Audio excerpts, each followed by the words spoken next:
കേരളത്തില് UDF സർക്കാർ form ചെയ്യാൻ പോവാണ്. അതിനുവേണ്ടി നമ്മളെ പ്രൈം മിനിസ്റ്റർ നരേന്ദ്രമോദി ഒരു കോൺഗ്രാറ്റുലേറ്ററി മെസ്സേജ് ഇട്ടിട്ടുണ്ട്. അതിൽ ആദ്യം മോദിയെ വോട്ട് ചെയ്ത ആൾക്കാരെ അപ്രീഷിയേറ്റ് ചെയ്തിട്ട് നമ്മൾ എന്താണ് പറഞ്ഞിട്ടുള്ളത്, ഇനി വരാൻ പോണ സമയങ്ങളിൽ വൈറ്റൽ ഇഷ്യൂസ് നമ്മളെ കേരളത്തില് പ്രോഗ്രസിന് വേണ്ടിയുള്ള വൈറ്റൽ ഇഷ്യൂസിന്റെ വർക്ക് ചെയ്യുമെന്നാണ്. ഇനി പുതിയൊരു ഇഷ്യൂ ക്രിയേറ്റ് ചെയ്യാതിരിക്കുക, അതാണ് ഫസ്റ്റ് പ്രയോറിറ്റി. അത് കഴിഞ്ഞിട്ട് പറഞ്ഞിട്ടുള്ളത് work hard to realise the vision of വികസിത കേരളം. എനിക്ക് പറയാനുള്ള ഒരു കാര്യമേ ഉള്ളൂ, ആദ്യം വികസിത ഭാരതിനെ എവിടെയെങ്കിലും എത്തിക്കാൻ നോക്കുക. അപ്പൊ അതിനൊന്ന് സ്പീഡപ്പ് ചെയ്യാൻ നോക്കുക. നമ്മൾ 2022 ഒരു വാഗ്ദാനം കൊടുത്തിട്ടുണ്ടായിരുന്നു, ഫാമേഴ്സിന്റെ ഇൻകം ഡബിൾ ആവുന്നു. അത് ഇൻകം ഡബിൾ അല്ല, അതിന്നും കുറയാണ് ചെയ്തിട്ടുള്ളത്. അത് കൂടാതെ ഫാമേഴ്സിൽ സുസൈഡൽ റേറ്റ്സ് അതേപോലെയൊക്കെ നിലനിൽക്കുന്നുണ്ട്, ചില സ്ഥലങ്ങളിൽ കൂടിയിട്ടുണ്ട്.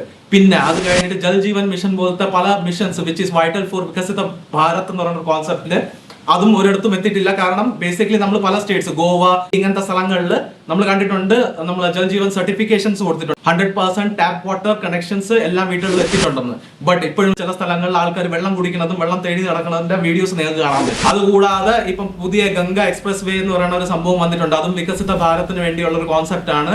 അതിലത്തെ ടോൾ നിങ്ങൾ കേൾക്കുകയാണെങ്കിൽ നിങ്ങൾ നെട്ടിപ്പോകും. അതിന്റെ റേറ്റ് ഞാൻ ഇവിടെ ഇട്ടിട്ടുണ്ട്. അതുകൂടാതെ ഈ കോൺഗ്രാറ്റുലേറ്ററി മെസ്സേജിൽ പറഞ്ഞിരിക്കുന്നത്, I congratulate the UDF on its victory in Kerala Assembly election. The center will always keep supporting the developmental aspirations of the people of Kerala. എനിക്കൊരു കാര്യം പറയാനുള്ളൂ, നമ്മളെ സപ്പോർട്ട് ചെയ്തില്ലെങ്കിൽ ഉപദ്രവിക്കാതിരുന്നാൽ മതി. ഗവർണേഴ്സിന്റെ പവർ യൂസ് ചെയ്ത് മിസ്യൂസ് ചെയ്ത് എല്ലാ ബിൽസിനെ തടഞ്ഞു നിർത്തുക.